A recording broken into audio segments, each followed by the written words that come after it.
नमस्कार, आप देख रहे हैं न्यूज टुनाइट। मैं हूं स्वाति राय। इस वक्त की बड़ी खबर, भारत को मिसाइल टेक्नोलॉजी कंट्रोल रिजीम यानी MTCR की सदस्यता मिल गई है। इसके साथ ही भारत MTCR में शामिल हो गया है। MTCR की सदस्यता के बाद भारत दूसरे देशों को अपनी मिसाइल टेक्नोलॉजी दे सकेगा। साथ ही भारत अमेरिका से प्रेडेटर ड्रोन्स भी खरीद पाएगा। वहीं प्रधानमंत्री नरेंद्र मोदी और अमेरिकी राष्ट्रपति बराक ओबामा के बीच थोड़ी देर में व्हाइट हाउस में मुलाकात होनी है। माना यह जा रहा है कि NSG में स्थायी सदस्यता के मुद्दे पर दोनों देशों के बीच बातचीत हो सकती है। इसके अलावा रक्षा और टेक्नोलॉजी ट्रांसफर पर भी समझौते हो सकते हैं। इसके तहत अमेरिका भारत को हाई टेक्नोलॉजी वेपन्स देने पर सहमति जता सकता है।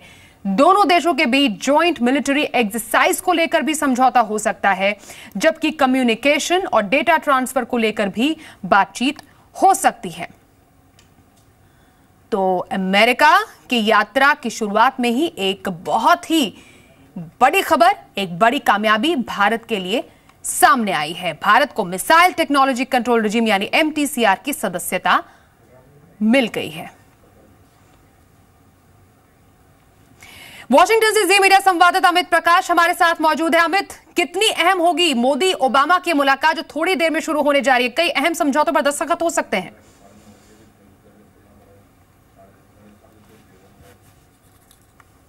व्हाइट हाउस से सीधी तस्वीर आपको दिखा रहे हैं। तन्वी मदान हमारे साथ हैं, थिंक टैंक हैं और काफी सारा कुछ लिखती रही हैं US इंडिया रिलेशनशिप और खासतौर पे बायलैटरल इश्यूज पे। तन्वी, सबसे पहले तो ये जानना चाहेंगे, इस मुलाकात को इसलिए भी अहम माना जा रहा है क्योंकि प्रेसिडेंट ओबामा के टेन्योर की ये प्रधानमंत्री से आखिरी मुलाकात होगी। कितना इंपॉर्टेंट है और खासतौर पर बायलैटरल इश्यूज पे जिसपे आप लगातार बात भी कर रही हैं, आप लिखती भी रही हैं, आपने अभी कई सारे आर्टिकल्स भी लिखे हैं। क्या मानना है आपका, किन मुद्दों पे आम सहमति बनेगी और क्या कुछ आज होने जा रहा है बातचीत में? डिफेंस और सिक्योरिटी कोऑपरेशन पे मेरे ख्याल से हम काफ़ी सुनेंगे कि कोऑपरेशन अग्रीमेंट्स होंगी। डिफेंस मतलब डिफेंस, होमलैंड सिक्योरिटी, आतंकवाद से जो लड़ाई है उसमें, और साइबर सिक्योरिटी। हम ये भी सुनेंगे NSG के बारे में, शायद US बोलेगी कि हम सपोर्टिव हैं इसके। हम ये पता नहीं सुनेंगे कि नहीं कि वो चाइना के बारे में क्या बात करेंगे, पर चाइना के बारे में बात होगी, अफगानिस्तान पाकिस्तान के बारे में बात होगी। पर ये चीज़ें शायद हम जॉइंट स्टेटमेंट में नहीं हो, पर there will be a broad range of issues जिस पे बात होगी। और ये विजिट की महत्वपूर्णता है कि ये आखिरी विजिट है, पर दिस इज़ अ प्रोसेस। एक चीज़ है और इसके बाद क्या होगा। अभी तो मंत्री यहाँ से वहाँ जाएंगे, मंत्री वहाँ से यहाँ आएंगे, तो काफ़ी प्रोग्रेस होगी अगले फ्यू महीने में। और ये देखेंगे कि उनमें क्या होगा। पर इकोनॉमिक इश्यूज, डिफेंस और सिक्योरिटी, एनर्जी और क्लाइमेट चेंज, इन सब पे बात होगी। तो कुछ अहम मुद्दे जिन पर बातचीत होने की उम्मीद जताई जा रही है। 7वीं बार प्रधानमंत्री मोदी बराक ओबामा से मुलाकात करेंगे और ये आखिरी मुलाकात ओबामा से प्रधानमंत्री मोदी की होने जा रही है। नजर लगातार जी बिजनेस की इस पूरी खबर पर लगी रहेगी। फिलहाल दूसरी बड़ी खबर का रुख कर लेते हैं। मॉनसून 1 से 2 दिन में अनुमान जताया जा रहा है कि केरला पहुंच जाएगा, लेकिन इस पर भी देश में 700 करोड़ रुपए का सट्टा लगा हुआ है। सट्टेबाज मॉनसून के सामान्य होने पर दाम लगा रहे हैं। वहीं मुंबई में 10 जून को मॉनसून आने पर दाम लग रहा है। क्रिकेट मैच पर सट्टा, चुनाव में हार जीत पर सट्टा, अब मॉनसून पर भी सट्टा। जी हां, मॉनसून अच्छा रहेगा या खराब, मुंबई में मॉनसून कब दस्तक देगा, इस पर लगा है 500 से 700 करोड़ रुपए का सट्टा। सट्टेबाज सबसे ज्यादा दाव जिस पर लगा रहे हैं वो है सामान्य से ज्यादा मॉनसून। यानी अगर आप 100 रुपए का दाव लगाते हैं तो आपको मिलेंगे 160 रुपए, जबकि बेहतरीन मॉनसून की उम्मीद कम है। ऐसे में 100 रुपए पर आपको मिलेंगे 190 रुपए। IPL खत्म हो गई है और इलेक्शन भी नहीं है और इस बार बारिश नहीं हुई है, तो हम लोग बारिश के ऊपर में सट्टा लगाए हैं और अलग अलग दिन का अलग अलग रेट है। वहीं मुंबई में 10 जून को मॉनसून के दस्तक देने पर सट्टेबाज ज्यादा भरोसा कर रहे हैं। यानी अगर आप मुंबई में 10 जून को मॉनसून के लिए दाव लगाते हैं तो आपको बहुत कम पैसा मिलेगा। हालांकि मौसम विभाग इससे अनजान है। जिसके बारे में हमें कुछ जानकारी नहीं है, इसके बारे में तो मैं कमेंट नहीं कर सकता। सट्टेबाजों ने कमाई के लिए इंद्रदेव को भी नहीं छोड़ा है। यानी मौसम विभाग कुछ भी दावे करे, लेकिन सट्टेबाजों की दुनिया अलग ही है। नित्यानंद शर्मा के साथ राकेश त्रिवेदी, जी मीडिया, मुंबई। तो मॉनसून पर धड़ल्ले से सट्टेबाजी चल रही है, तो 100 रुपए लगाने पर कितना मिलेगा, ये एक पूरा दांव लगाया गया, अनुमान जो लगाया गया उसके तहत सामान्य से कम बारिश पर 170 रुपए मिलेंगे। ये सामान्य से कम बारिश पर सट्टा चल रहा है। सामान्य बारिश के लिए 175 रुपए सट्टेबाजों ने भाव रखा है। सामान्य से ज्यादा बारिश अगर होती है तो 160 रुपए मिलेगा। ये हम बता रहे हैं कि 100 रुपए लगाने पर कितना मिलेगा। बेहतरीन बारिश अगर होती है सामान्य से कहीं ज्यादा तो 190 रुपए का सट्टेबाजों ने भाव लगाया है। तो इस तरीके से मॉनसून पर सट्टेबाजी चल रही है। अब यह भी आपको बताएं कि तारीख पर भी सट्टेबाजियों की नजर है। 9 जून को अगर मॉनसून आता है तो उसका भाव 165 रुपए सटोरियों ने रखा है। 10 जून को एक दिन बाद अगर आता है तो 145 रुपए इसका भाव रखा गया है। 11 जून को एक दिन और देरी से आता है तो इसका भाव 150 रुपए रखा गया है। केरल की बात करें हम यहां पर 12 जून को अगर मॉनसून दस्तक देता है केरल में तो भाव 180 रुपए। 13 जून को 250 रुपए यह भाव पहुंच जाता है। 100 रुपए लगाने पर सट्टेबाजों के ये भाव सामने आ रहे हैं। वैसे जो अभी खबर आ रही है उसके मुताबिक केरल पहुंचने में मॉनसून 1 से 2 दिन की देरी लगा सकता है। मौसम विभाग के मुताबिक मॉनसून 9 जून तक केरल पहुंचने की संभावना जताई जा रही है। पहले मौसम विभाग ने मॉनसून 7 जून को केरल पहुंचने का अनुमान जताया था। मौसम विभाग का यह मानना है कि बंगाल की खाड़ी के ऊपर मॉनसून काफी मजबूती के साथ आगे बढ़ रहा है और 1-2 दिन में केरल के तटीय इलाकों में पहुंचने का अनुमान है। आईएमडी के मुताबिक आज और कल उत्तर पूर्व और दक्षिण भारत में भारी बारिश होने की संभावना है। मौसम विभाग ने अपने ताजा अनुमान में इस साल सामान्य से 106% बारिश का अनुमान जताया है। मेरे सहयोगी राकेश त्रिवेदी इस वक्त मेरे साथ जुड़े हैं। राकेश, हमने आईपीएल मैचेस पर, क्रिकेट मैचेस पर अमूमन देखा है इलेक्शंस में सट्टेबाजी लगती है। इस बार तो मॉनसून पर जमकर सट्टेबाजी हो रही है। क्या कह रहे हैं सट्टेबाज मॉनसून को लेकर? स्वाति, सट्टेबाजों का ये कहना है कि चूंकि हाल फिलहाल में कोई बड़े इवेंट्स नहीं है, चाहे वो इलेक्शंस हो या आईपीएल के मैचेस हो या फिर कोई और चीज़ हो, कोई बड़ी फिल्म भी नहीं आ गई है, और ऐसे में चाहे किसान हो या फिर पॉलिटिशियन हो या फिर आम जनता हो जो गर्मी से परेशान है, हर किसी को मानसून की, बरसात की बेसब्री से सबको इंतजार है। इसीलिए लोगों के इंटरेस्ट को देखते हुए जो है पहली बार इन्होंने इस तरीके से ये बैटिंग शुरुआत की है और मानसून के ऊपर जो बैटिंग लगाई जा रही, जो 500 से 700 करोड़ रुपए का जो आंकलन जो लगाया गया है वो सिर्फ मुंबई का बिजनेस मार्केट ये कहता है।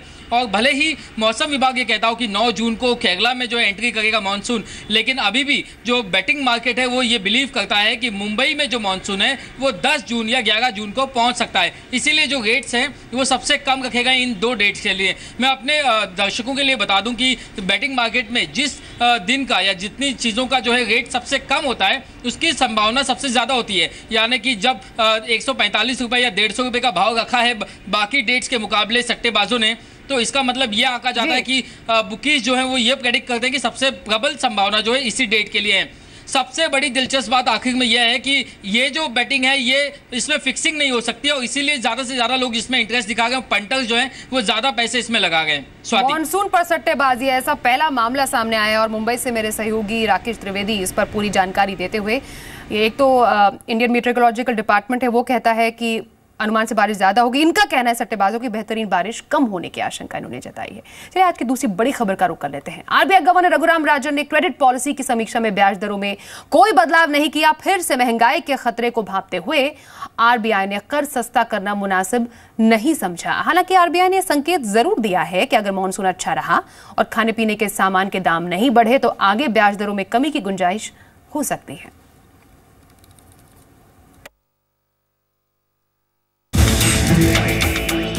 अप्रैल में अनुमान से ज्यादा आई महंगाई दर के आंकड़ों ने ब्याज दरों में कटौती की सारी उम्मीदों पर पानी फेर दिया। Reserve bank governor Raghuram Rajan ने महंगाई के खतरे को देखते हुए ब्याज दरों में कोई बदलाव नहीं किया। अंतर्राष्ट्रीय बाजार में कमोडिटी कीमतों में बढ़ोतरी, खासकर कच्चे तेल की कीमतों में उछाल और 7वें वेतन आयोग की सिफारिशों के असर से रिजर्व बैंक को महंगाई बढ़ने की चिंता है। इसीलिए आरबीआई ने रेपो, रिवर्स रेपो, सीआरआर जैसी अहम दरों में कोई बदलाव नहीं किया, लेकिन ये संकेत जरूर दिया कि बेहतर मॉनसून, खाने पीने के सामान की अच्छी सप्लाई और कीमतों में नरमी रहने पर आगे कर्ज सस्ता हो सकता है। Given the uncertainties, the Reserve Bank will stay on hold However, the stance of monetary policy remains accommodative, and we will monitor macroeconomic and financial developments for any further scope for policy action. RBI ने इस बात पर भी जोर दिया कि पुराने उठाए गए कदमों का ब्याज दरों पर असर दिखना चाहिए। राजन के मुताबिक छोटी बचत योजनाओं पर ब्याज दरें घटने, आरबीआई की ओर से नकदी बढ़ाने के उपायों और दरों में पुरानी कटौतियों का फायदा सस्ते कर्ज के तौर पर मिलना चाहिए। RBI marginal cost of funding की भी समीक्षा करेगा ताकि बैंक आरबीआई के संकेतों पर तेजी से दरों में बदलाव कर पाएं। बैंकों को सरकार से पूंजी मिलने पर भी कर्ज को सस्ता करने की राह आसान होगी। आरबीआई गवर्नर राजन ने एनआरआईज के विदेशी करेंसी वाले फिक्स डिपॉजिट्स की मैच्योरिटी को लेकर भी भरोसा दिलाने की कोशिश की। राजन ने कहा कि आरबीआई के पास पर्याप्त डॉलर के भंडार हैं। तरुण शर्मा के साथ अनुराग शाह, जी मीडिया, मुंबई। और इसी पर डीएलएफ के सीईओ राजीव तलवार का कहना है कि आरबीआई की क्रेडिट पॉलिसी की समीक्षा उम्मीद के मुताबिक हुई है और बैंकों को पहले हुई रेट कटौती का फायदा ग्राहकों तक पहले पहुंचाना चाहिए। का अनुमान यह था कि कोई रेट कट नहीं होगा, पर आशा बहुत कायम है कि जो रेट कट्स अभी तक अनाउंस किए गए हैं 1.5% के और वो पास ऑन नहीं किए गए हैं, शायद गवर्नर आरबीआई चाहते हों कि ये पास ऑन हो, क्योंकि जो खरीदार है वो इस संभावना में अब वेट कर रहा है कि जो रेट कट्स ऑलरेडी अनाउंस हो चुके हैं वो पास ऑन होंगे। वहीं आरबीआई गवर्नर के तौर पर दूसरे कार्यकाल को लेकर पूछे गए सवाल का रघुराम राजन ने बड़े ही चुटीले अंदाज में जवाब दिया। राजन ने कहा कि वो अपने दूसरे कार्यकाल को लेकर मीडिया के फन को खत्म नहीं करना चाहते। दरअसल राजन के दूसरे कार्यकाल को लेकर तमाम अटकलें लगाई जा रही हैं। पिछले हफ्ते खबर आई थी कि उन्होंने पीएम को चिट्ठी लिखकर कहा कि वो दूसरे टर्म को लेकर इच्छुक नहीं है और अमेरिका लौटना चाहते हैं, लेकिन राजन ने इसका खंडन करते हुए कहा कि उन्होंने ऐसी कोई चिट्ठी पीएम को लिखी ही नहीं। दूसरे टर्म के बारे में पूछे जाने पर राजन ने कहा कि इस पर वो कोई टिप्पणी नहीं करना चाहते। इस बारे में जवाब प्रधानमंत्री और वित्त मंत्री अरुण जेटली को ही वो देंगे। You know, I have a prepared statement on that. As far as the question of my continuing in this position after September 4th goes, it would be cruel of me to spoil the fun the press is having with all its speculation. I am personally intrigued by all the letters I'm supposed to have written. Seriously, in all such cases, a decision is reached after discussion between the government and the incumbent. I'm sure you will know when there is news.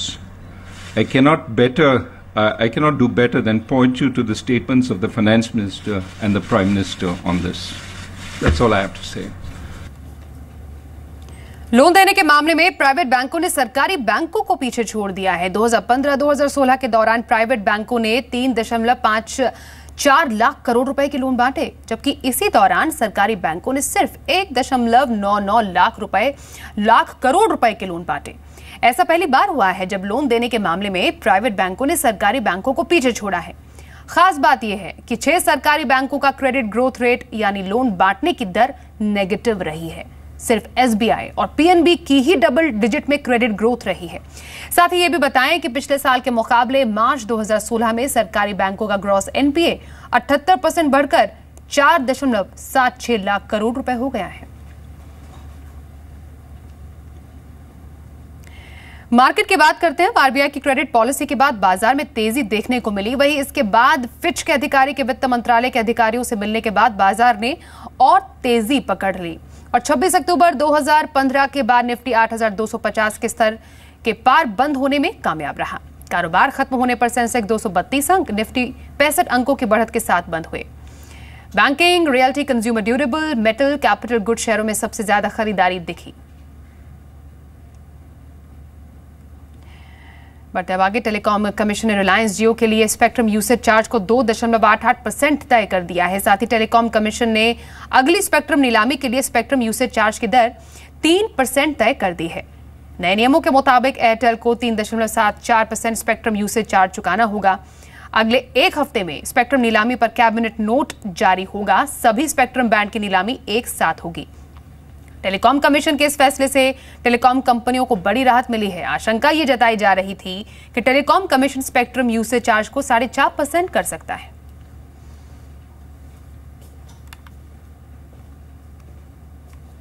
अब विजय माल्या से जुड़ी खबर आपको बताएं। Date recovery tribunal यानी DRT ने SBI के नेतृत्व में बैंकों के कंसोर्शियम को सलाह दी है कि वो विजय माल्या से कर्ज वसूलने के लिए खुद कोशिश करें। डीआरटी का कहना है कि 2000 करोड़ रुपए की रिकवरी के लिए बैंकों को खुद कोशिश करनी चाहिए। विजय माल्या पर बैंकों का करीब 9000 करोड़ रुपए बकाया है। हालांकि माल्या बैंकों को कर्ज की आधी रकम चुकाने की बात कह चुके हैं, लेकिन बैंकों ने माल्या के ऑफर को ठुकरा दिया था। अब बिजली संकट गहरा सकता है, क्योंकि एक तो भीषण गर्मी ने लोगों का हाल बेहाल करके रखा है, ऊपर से लगातार कटती बिजली ने भी लोगों को परेशान कर दिया है। जी मीडिया को मिले एक्सक्लूसिव जानकारी के मुताबिक दिल्ली में बिजली सप्लाई करने वाली कंपनी BSES एनटीपीसी को पेमेंट में देरी कर सकती है। पेमेंट को लेकर एनटीपीसी को सौंपे गए एक्शन प्लान में BSES ने कहा कि वो सितंबर तक 1300 करोड़ रुपए में से सिर्फ 550 करोड़ रुपए का ही भुगतान कर पाएगी। प्लान के मुताबिक कंपनी जून में 469 करोड़, जुलाई में 580 करोड़, अगस्त में 408 करोड़ और सितंबर में 480 करोड़ रुपए का ही भुगतान करेगी। सूत्रों के मुताबिक BSES ने हर पेमेंट के लिए 60 दिन के समय की मांग की है, लेकिन कॉन्ट्रैक्ट की शर्तों का हवाला देकर एनटीपीसी ने इसे खारिज कर दिया है। शर्तों के मुताबिक कैलेंडर मंथ में ही पेमेंट करना है और अगर विवाद बढ़ता है तो एनटीपीसी BSES को बिजली की सप्लाई रोक सकती है।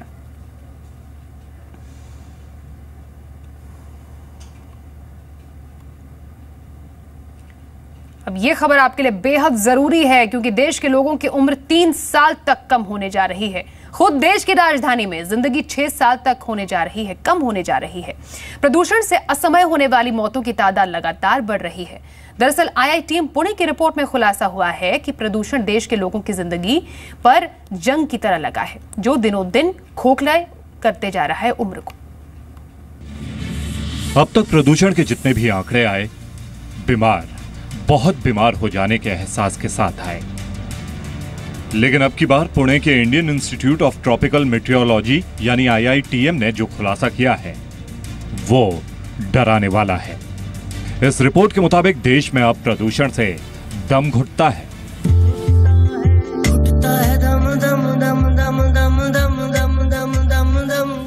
IITM की रिपोर्ट के मुताबिक हर भारतीय की उम्र 3.4 साल कम हो रही है। देश की राजधानी दिल्ली में तो प्रदूषण की वजह से हर शख्स की उम्र 6.3 साल कम हो गई है। दिल्ली में हर साल होने वाली 10,000 से लेकर 30,000 मौतों के लिए यहाँ का वायु प्रदूषण जिम्मेदार है और पूरे देश में होने वाली कुल मौतों का ये 5वां बड़ा फैक्टर है। IITM के खुलासे ने कई और राज्यों में प्रदूषण के हालात को गंभीर बताया है। IITM की स्टडी में सामने आया है कि यूपी में प्रदूषण से सबसे ज्यादा मौतें होती हैं। इसके बाद महाराष्ट्र का स्थान आता है, यानी प्रदूषण के चलते असमय मौतों का सिलसिला बड़ा है। रिपोर्ट में कहा गया है कि बढ़ती आबादी और शहरीकरण के साथ परिवहन, ऊर्जा का इस्तेमाल बढ़ने का सीधा असर PM 2.5 और ओजोन स्तर पर देखने को मिलेगा। रिपोर्ट के मुताबिक प्रदूषण के कारण असमय मौतों के मामले में सबसे ज्यादा 2.5 लाख लोग हार्ट अटैक की चपेट में आए, जबकि प्रदूषण के कारण लकवा से 1.9 लाख लोगों ने जान गंवाई। ब्यूरो रिपोर्ट, जी मीडिया। खबर महाराष्ट्र से, जहां पर आज से 2 व्हीलर खरीदना महंगा हो गया है।